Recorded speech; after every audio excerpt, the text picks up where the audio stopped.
fly at them. Oh, I can't believe we're still racing. Teams get mixed up at the roadblock. Is this your first thing you're coming to? No. Wait, no. There was something before this? Detour before the roadblock. We gotta go. Oh, no. And the heat You okay? takes its toll. I'm dizzy. I'm sorry, Sadie. Everyone everywhere is talking about the final season of Young Sheldon. And I, Sheldon Cooper, think it's terrific. New Young Sheldon, Thursday on CBS. What would you say to an all-new Ghosts? This changes everything. This is amazing. This is the dream. You're welcome. An all-new Ghosts, Thursday on CBS.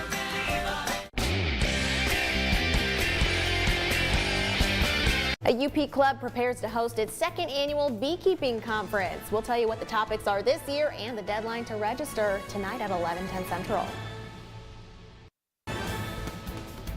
Good evening, everyone. I'm Sarah Blakely. Tonight on your WZMQ 19 News, the Delta Conservation District Manager defends himself against accusations of a confidentiality breach. Tonight, why he's sharing his side of the situation.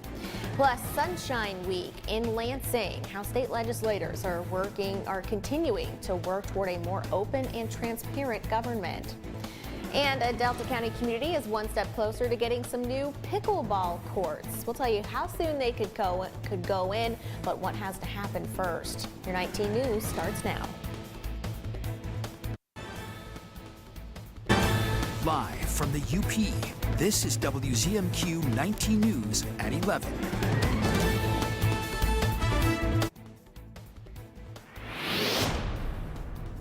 All right, a fairly decent day across the UP. Hopefully had a good day. It's hump day. That means we are just moments away from a weekend, and hopefully it's a good weekend because it's St. Patrick's Day weekend for a lot of folks. You can see here across the Great Lakes, we're looking good. Lots of sunshine. However, that is going to change. We're going to see some cloudiness move on in. So your headlines is mostly cloudy skies for tonight. We're staying dry through Friday, so that, of course, really good news. And as we head on into the celebratory weekend, the temps are up, the temps are down, so is the rain and the snow. That's a little bit possible, too, across the area. So all in all, if you're making plans for the weekend, might be a little cold for your St. Patrick's Day celebrations. Got mostly cloudy skies, temperatures into the upper 20s as we head on into the nighttime and overnight. So maybe a nice jacket as you head out the door in the morning for your Thursday as we get ready for work and school. Morning forecast coming up in just a few moments.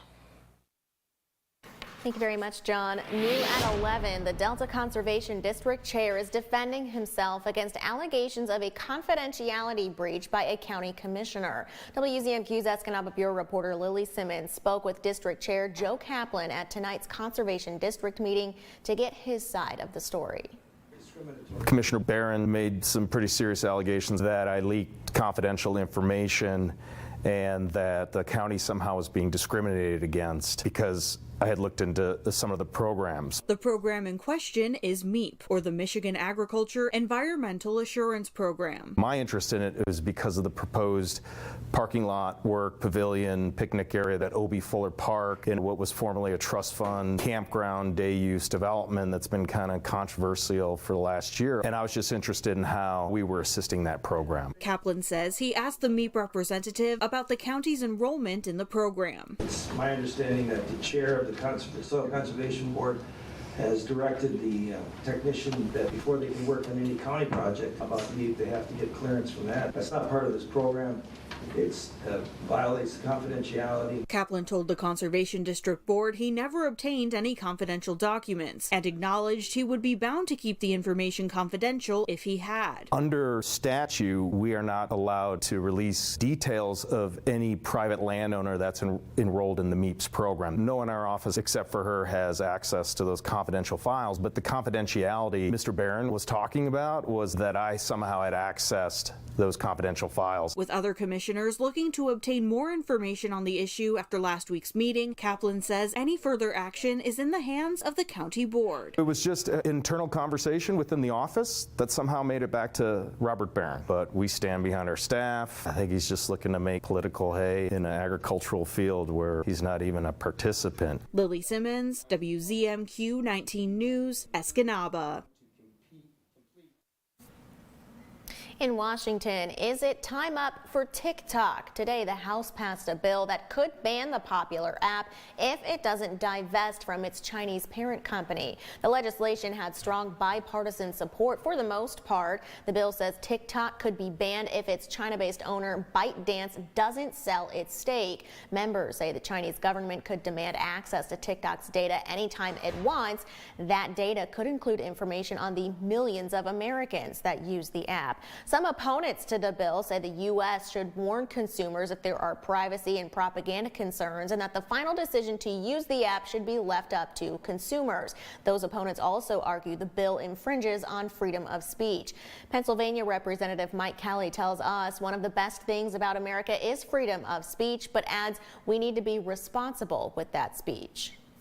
Look, we put things out there, ask people, you take a look, you make a decision, and then follow that guideline. But this is pretty clear. This is a clear and present danger to America and America's future by going after America's youth and a certain part of our population who's not given the choice between two different things, but saying, oh, don't let them take this away from them. This is essential, and it is essential to the Chinese. All we've told them is, yeah, you can still have TikTok, but not the way you have it structured.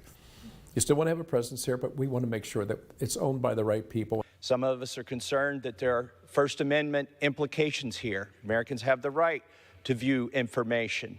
We don't need to be protected by the government from information. Some of us just don't want the president picking which apps we can put on our phones or which websites that we can visit.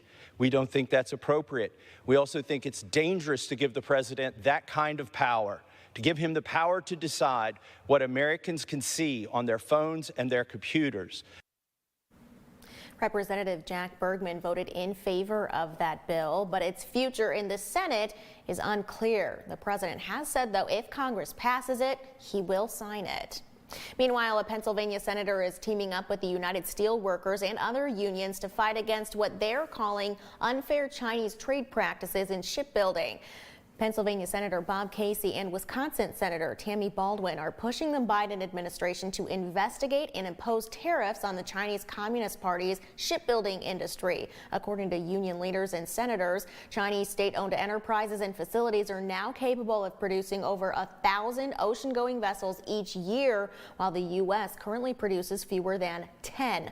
On Tuesday, the USW filed a petition calling on the Office of the United States Trade Representative to initiate a full investigation into the People's Republic of China's unfair trade practices in the maritime, logistics, and shipbuilding sectors. State lawmakers are talking about legislation to create more accountability and transparency within government. Our Michigan Capitol correspondent Sophia Murphy has more on the bills that aim to create more open government and easier access to public information during this Sunshine Week in Lansing. It is sunny. Today in the Senate Oversight Committee, State Senators Jeremy Moss and Ed McBroom gave testimony on bills they introduced last fall, but have been working on for nearly a decade. We listened intently to the advocates and stakeholders who testified at our last committee and took into account some of their concerns on ways to clarify, expand, and bring about more transparency. The senators' bills would amend Michigan's Open Records Act, lowering restrictions on freedom of information requests and requiring FOIA coordinators within the legislature. Another package of bills in Michigan's House seeks to improve standards for government ethics. Historically, Michiganders have been kept in the dark regarding the financial interests of our state officials. For years, Michigan was just one of 2 states that had no financial disclosure laws. The BRIGHT Act, or Bringing Reforms for Integrity, Transparency, and Ethics, is an effort from the House Ethics and Oversight Committee that would require officials to register connections to 527 and 501c4 organizations, reduce the influence of lobbying and financial interests, and increase enforcement of election and campaign finance law violations. Across the political spectrum, voters care about this, and they want and they deserve to be confident that our decisions as their representatives in Lansing are truly in the public interest. The Senate bills will now head back to the full Senate for a vote, while the House bills have just been introduced. Similar transparency legislation has failed in the past, but lawmakers say they're optimistic these bills will complete their journey to the governor's desk. From Michigan's capital, Sophia Murphy, WZMQ 19 News. Your first morning weather forecast is coming up after this break. Plus, an author who grew up in Ironwood visits NMU's campus to talk about her efforts for prison reform. And how technology is helping isolated seniors feel a little more connected through virtual reality. We are back in 2 minutes. 19 News is brought to you by Kirkish Furniture. Sleep better with a new mattress from Kirkish Furniture. We proudly feature Made in the Midwest Restonic mattresses. Try one out today and compare other major brands. Let our sleep specialists help you find the bed of your dreams at Kirkish Furniture. Who will be there when the final whistle blows or the final votes have been cast? Will you start a career in the broadcasting industry? Be there. Go to BeThereMichigan.com. John's Auto is quickly becoming everybody's favorite place to get their car fixed. John's Auto is quickly becoming everybody's favorite place to fix their car. Was that right? For a better service experience, come to John's Auto Market. Why do I keep forgetting that word? Experience. Okay, go. 3, 2. For a better service experience, come to John's Auto Market. And don't forget, In a sketch against time. Hangman, and Handyman. Handyman, correct! Stick figures. This is a judgment-free zone, but this is a terrible hand. And this is just a stick figure, but it doesn't matter. It got the job done. Will do just fine. Pictionary, weekdays at 9 on WZMQ CBS. Tonight, if I was forgetting things, I think I'd remember it. Colbert's got a new late show with Paul Rudd and from 60 Minutes, Cecilia Vega. Tonight on CBS. Hi, Paul. Meet Opie Taylor. He's dramatic. A dreamer. I wish that I get a B in arithmetic. But most of all, I think you're the best sheriff in the whole world. he's devoted to Dad. It's Andy and Opie on The Andy Griffith Show. Weeknights at 8 on MeTV 19.1. You're watching home to CBS Mornings, WZMQ 19. Now, WZMQ 19 News First Warning Weather with Ariane Stasic. All right, hi everyone. Let's get ready to rock and roll as we go. This is Hump Day, and now we're going into the weekend. Hopefully it's a good weekend for you. For tonight, though, we got to start somewhere, right? Tonight, mostly cloudy skies out there. Temperatures, yeah, they're reasonable. Nothing out of the ordinary for us. We can deal with that. Stray shower possible as we head into the weekend, but for the remainder of this week, at least through Friday, we're going to stay dry. So that, of course, good news, but we'll still see enough clouds. And as we head to the weekend, temperatures are up and down as some colder air from Canada going to settle on in across the Great Lakes in the northeast of the United States. Rain and snow is possible, especially more so for your St. Patrick's Day on Sunday. As we take a look at cloud coverage out there across the area, there is a little bit of clearing out towards Houghton as well as Eagle Harbor out here to Marquette, but those clouds will come on in, as you can see, in a fierce movement as we head on in to 6 o'clock tomorrow morning. So not much in the way of sunshine. Could be limited. There could be a peak of sun here and there, but all in all, we're looking really good from Marquette all the way down to Escanaba. As we head out to Sault Ste. Marie, still some clouds out there for us if you're doing traveling across the UP. Quitting time for your Thursday, still some clouds out there, a little bit clearing elsewhere. We can deal with that. It's not a big deal, right? And as we head on into your Thursday night, starlit skies, a little moon shine out there. Looking pretty good. Friday, we bring back those clouds, unfortunately. Could be a few snowflakes out towards the west, but nothing that's really going to materialize. And we'll see cloudy skies really throughout much of the day as we start TGIF, Friday night, date night, or Getaway Friday. All looking pretty good out here across much of the UP. So lunchtime, temperatures should be into the low 40s. It just depends where you are, of course. And then dinner time, not looking at too bad. As we head into Saturday, we do have that big polar plunge. Yeah, you do it better than me, but nonetheless, for a good cause, obviously, for Special Olympics. 44 degrees, could see a little bit of a light rain shower or maybe a snowflake or two, but other than that, we're looking good for plungemichigan.org. So help out that organization. Even if you're not plunging, you can still go make a donation. Flurries and breezy conditions for your St. Patrick's Day on Sunday. So this is really a whole weekend of celebrating Patrick, the saint, or of course. Escanaba Escanaba, Houghton, Iron Mountain, of course, Marquette, all looking at the chance of a snowflake or two. Could be a little bit windy as we head on in towards Houghton, of course, out here into Marquette. Temperatures, fairly seasonable for this time of the year. And as we take a look at the next 7 days for you, you got temperatures climbing 40, lower 40s for your Saturday with that polar plunge. Again, there might be a little bit of a snowflake here and there. I don't really see that to be the bulk of the day. More so a few snow showers for your Friday on St. Patrick's Day. We say goodbye to winter officially on Monday, 27 degrees. Say hello to spring late on Tuesday with temperatures in the 30s. Thank you very much, John. A UP club is preparing to get together to talk about the bees. The Superior Beekeeping Club will host its second annual beekeeping conference at the end of this month. The conference will be at NMU's Seaborg Center and will cover all aspects of beekeeping, from honey extraction to beeswax candle making. One of the event's organizers says most people don't even realize just how important bees are. We're becoming much more aware of the just critical role that bees play. 1 out of every 3 people eats because of bees. No bees, 1 out of 3 people starve. People are starting to realize that. And they're just so cute. Just look at their little faces. The conference will be on March 30th, but registration closes on the 20th. For more information about how to register, just head to WZMQ19.com. An author who grew up in Ironwood is continuing her mission of bettering the prison education system. This evening on Northern Michigan University's campus, teacher, writer, and producer Beth Deacon presented 7 Doors In. It's a book she wrote about the challenges she faced while teaching in a maximum security prison.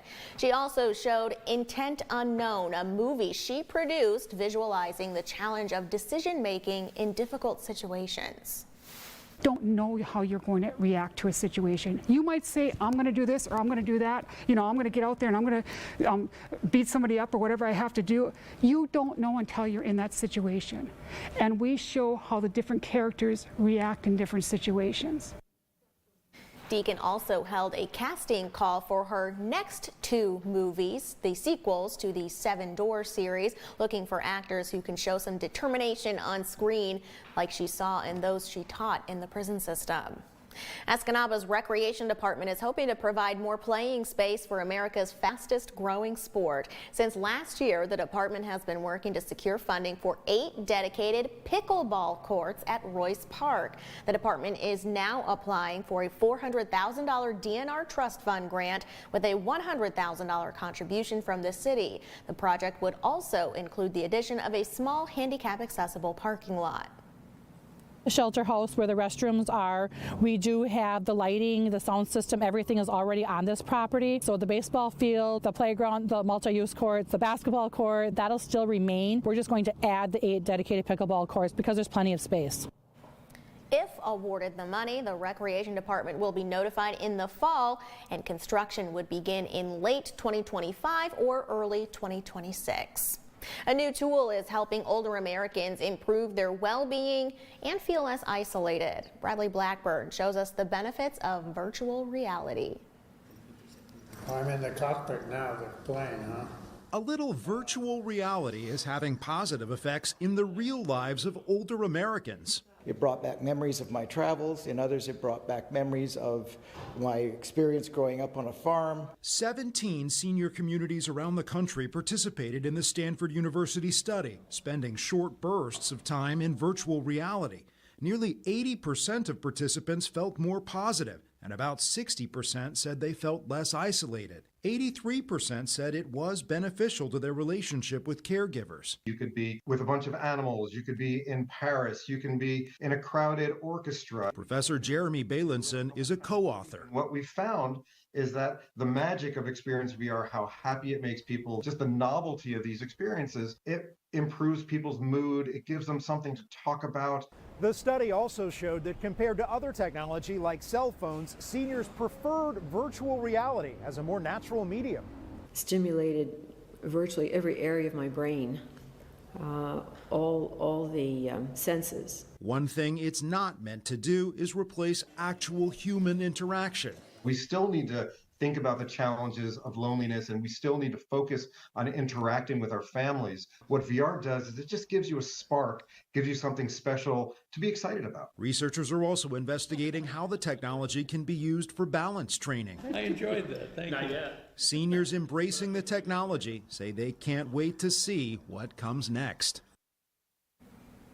Mind Immersive Systems, which makes the technology, says it has worked on the biggest complaints from the study, that the headsets were too heavy. They made users' foreheads sweaty, and sometimes the experience created nausea. Well, it was a busy night for high school basketball. Mike, which ones will we have tonight?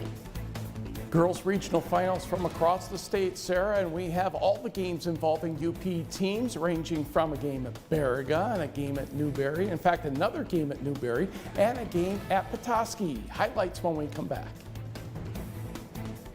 Exceptional views are yours 24/7. Introducing the 19 News Skycam Network from WZMQ 19's Washington Street Studios, RRN Media Plaza in Escanaba, the slopes of Marquette Mountain, and views of Lower Harbor from One Marquette Place. Available anytime with the WZMQ 19 mobile app, WZMQ19.com, the WZMQ 19 YouTube channel, and whenever you join WZMQ 19 News live and local. Your crystal clear view of the UP, the Skycams of 19 News. Imagine yourself in a new Toyota. Wow. Yeah. I love it. Woo! Whoa. Oh, hey. Hey. What are we, Steve? Winners. I love you. Get an exciting new 24 Camry, America's best-selling car with 4.75 APR financing. Or lease a Camry for $309 a month with 2 years no-cost maintenance. Ready, set, go get your Toyota today. Toyota, let's go places. Okay.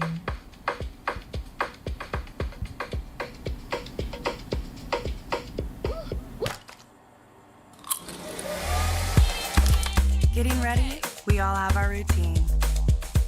Finding an outfit. Fixing your hair. And all the other little touches. Gum, check. Keys, check. Phone, check. But of all the things you remember to bring with you, naloxone could be the most important. It can reverse an opioid overdose. You can get it without a prescription in most states, and it's really easy to use.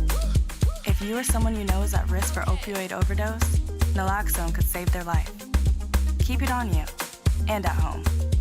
For more information about naloxone, visit cdc.gov/stop-overdose.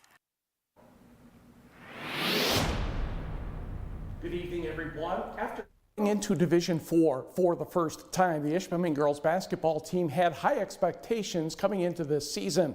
Ryan Riekel's team met maybe the youngest team in the state tournament still remaining, the 7th, 8th, and 10th graders from Ewan Trout Creek.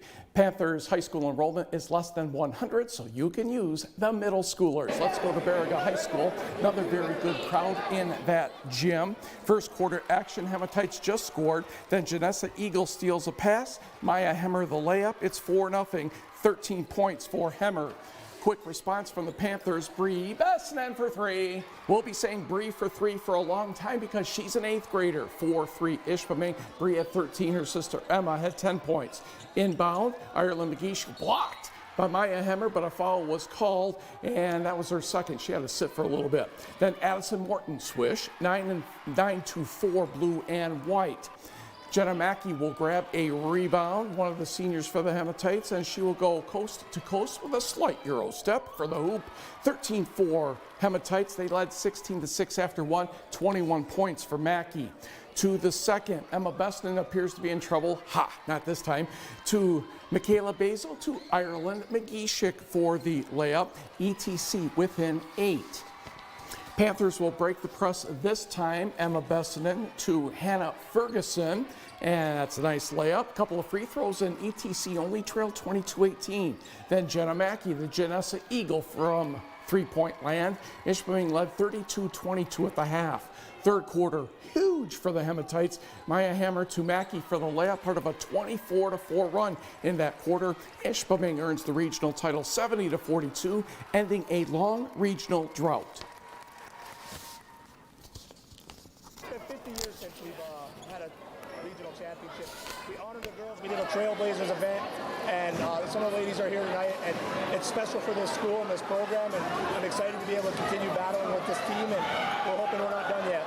We really focused on our defense, so we hustled really hard with that, and just our scoring. We're always pretty slow right on the jump with our scoring, and we've been tending to get into it. I mean, our last few games, you can sort of notice that. We start off a little slow, closer, and then we kick it in the second half, and it goes our way a lot more.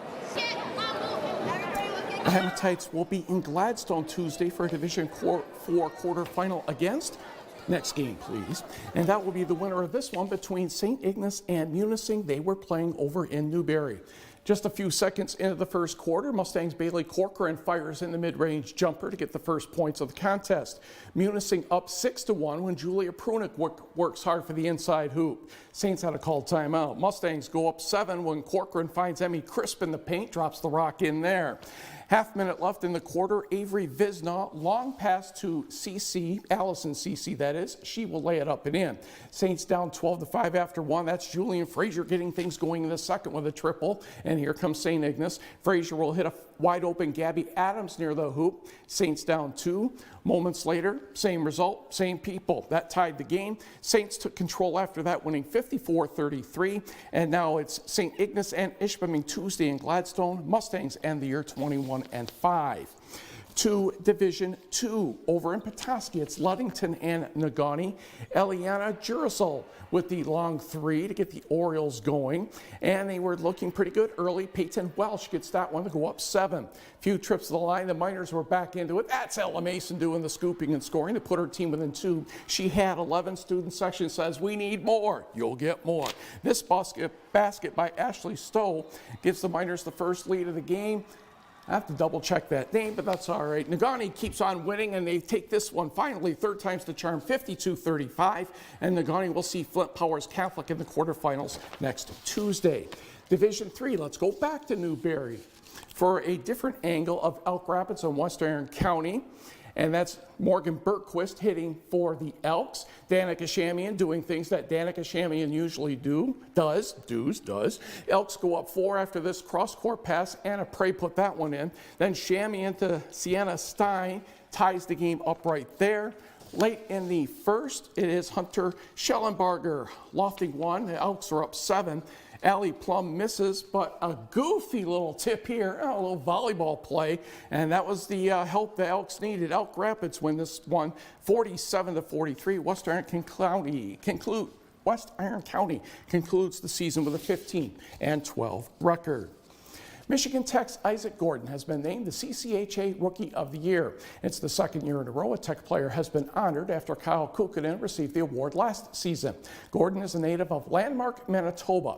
He was named to the CCHA All-Second Team and CCHA All-Rookie Team earlier this week. He has skated in all 37 games and leads the Huskies with 18 goals and 36 points. He currently leads the CCHA in points and is ranked second in goals. Gordon had a 7-game and a 5-game point streak during the season and is currently on a 3-game point streak with 3 goals and 5 assists.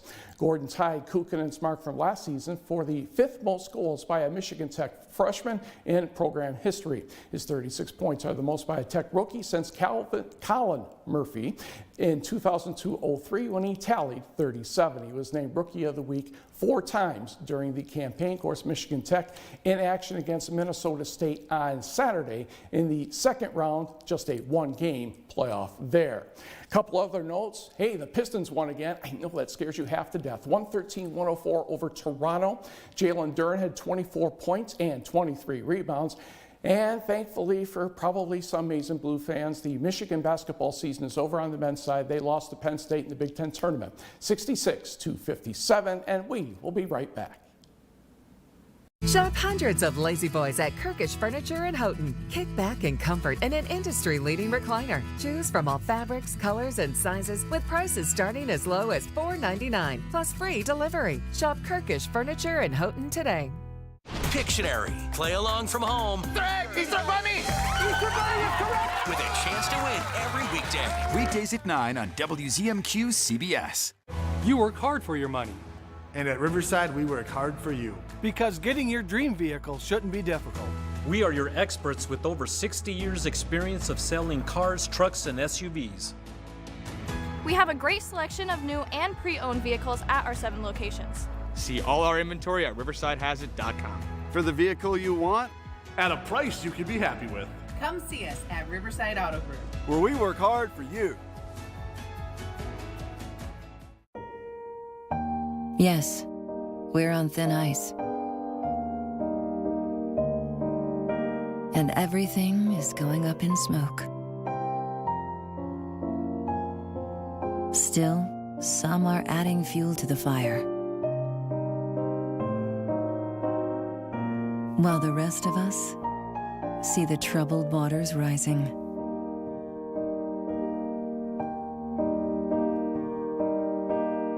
Our planet is under the weather. But when the going gets tough, the tough get, well, you know. Because in the heat of this moment, we're not about to lose our cool. Love it or lose it.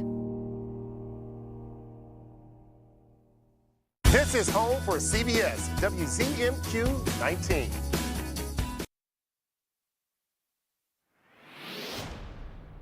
All right, temperatures going to be cold again as you head out the door for the next day or so, but nothing that we can't handle. This is what it looks like the UP as we head out the door in the morning at 7 a.m. We'll see some sunshine out there, some clouds out there to greet you. So, of course, the hats, yeah, maybe some gloves. It depends how you tolerate 32 degrees. Partly sunny skies. Otherwise, we'll be into that freezing range. And as we head on home from school, pickup time for the kiddies about 3 o'clock or so. Temperatures not rising all that much more. We'll be into the upper 30s, maybe near 40. It just depends where you are. Could be a little bit warmer. So another look at your 7-day outlook. Temperatures into the middle 30s as we head through the day. I think could get a little warmer outside of Marquette. 40 degrees out here for your Friday. We're 42. So enjoy that little polar plunge action going on for your Saturday. And then the first full day of spring will be Wednesday with temperatures into the middle 30s. Finally tonight, Downtown Marquette Restaurant Week Day 3 is where noodles meet nostalgia. A new arcade and ramen bar, Four Swords Retro Pub, is participating in Downtown Restaurant Week for its first time this year. The laid-back eatery is bringing authentic ramen and pot stickers to the special menu, all for under $20, and cheesy ramen and octopus hot dogs for just $9. Even though this is the shop's first year, owners jumped at the opportunity to get people to try some quality ramen. Excited at the idea that, you know, we could do this at our place, and the thought of just showcasing, like you said, what we love to make, what we have here every day, run a lunch special, get people to experience it, come play some games. Four Swords frequently hosts tournaments including Mario Kart Racing, Street Fighter, Super Smash Brothers. Let's actually went there for the first time tonight. I was surprised at how tiny it was inside, but it felt so big. And it was just so fun to play games while I waited for my soup. It was great. We'll see you tomorrow. My name is Brett Watt, and I've been at Goodwill since supposedly 2011, but don't quote me on that. Before Goodwill, I don't know what exactly, yeah, it's complicated, but it's what I actually enjoy. I always say, you know, it just motivates me. It helps me concentrate on life.